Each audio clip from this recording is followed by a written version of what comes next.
We've been talking about crisis and what Pope Francis says, that we never come out of a crisis the same. Jesus went through a crisis, number of crises in his life. In the temple as a child, in the desert before he began his ministry, and then throughout his ministry in different ways as he was rejected, as people turned away from him. Welcome to Mission Alive. This is Roger from the MSC Mission Office. Jesus had these times in his lives, and probably others, where he went through a crisis, and he came out of it probably better, but it was a crisis for him, and this was part of his life and his mission.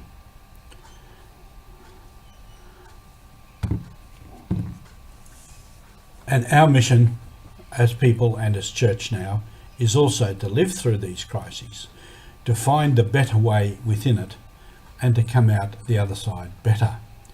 And in this time of crisis with COVID particularly, the world will change and the church will change.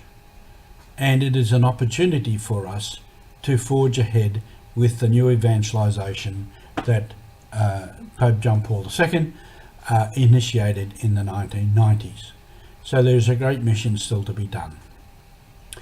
I want to refer back a little bit to the situation in Papua New Guinea as the people went through a crisis with the colonial government and the coming of the church. What began there was a whole series of cargo cults where people combined the ways of the white man, the government and the church with their traditional beliefs to try and find out the secret of how they could get the goods that they saw that the newcomers had, that the colonial people or white people, Europeans who had come, that they had all the goods. So how do we find the magic to obtain the goods? And this was the product of this crisis. Also in the war was a crisis for them. Several things that particularly on the north side and the New Guinea side, they had first had the Germans, then they had the Australians, and now they had the Japanese.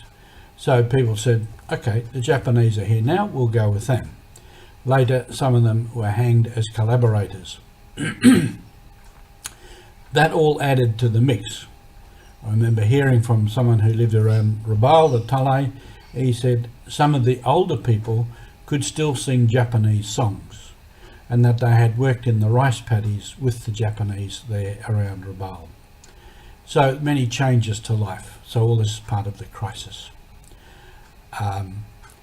There were too, in PNG in that colonial time, what they called the outside men. These were patrol officers who went out into new areas that were not controlled by the government, and so outside the government sphere of influence. And they went in there to contact the people, to meet the people, and slowly to bring the law of the government into that area and the services of the government. So the rule of law, which was replaced by, which replaced a lot of the traditional ways. Again, a point of crisis. People moved to towns and to plantations where they met people from other areas. They learned new skills. They learned about different food, about different way of living. All this was changing life. And they also benefited from all of those government things. One place I mentioned last time, the Highlands Highway, which was called the Big Road. And in one of those, the patrol officers went out into an area and two groups were about to fight. So the patrol officer assessed the situation, decided to risk everything, went unarmed into the middle of that area where the two tribes were looking at each other.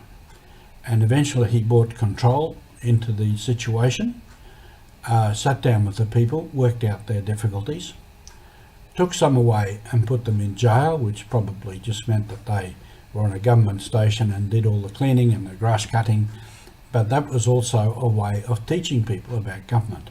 After that, they said, this is a better way to work. We can do this peacefully without killing each other and fighting. So there were great benefits to the introduction of government. There was also benefits to in the war, in the sense that they saw soldiers from Australia who were just ordinary men. They weren't colonials. A lot of the soldiers didn't know anything about colonial government, and they met the people in a different way on a more equal basis. They could sit down and talk with these people, share their food, their biscuits or whatever they had, and the people could relate to them in a different way. So after the war, they were thinking, this is a different type of outsider than the ones that we saw in government. So there was many benefits within that crisis, and they came out of it in many ways better off, better people, with a wider knowledge and understanding of the world, and then on the road to independence as a people. So facing the crisis is part of what we have to do. The mission of the church now is to face the crisis, to come through the crisis, and to come out better as a more evangelising church than perhaps we have been. Have a good day on mission.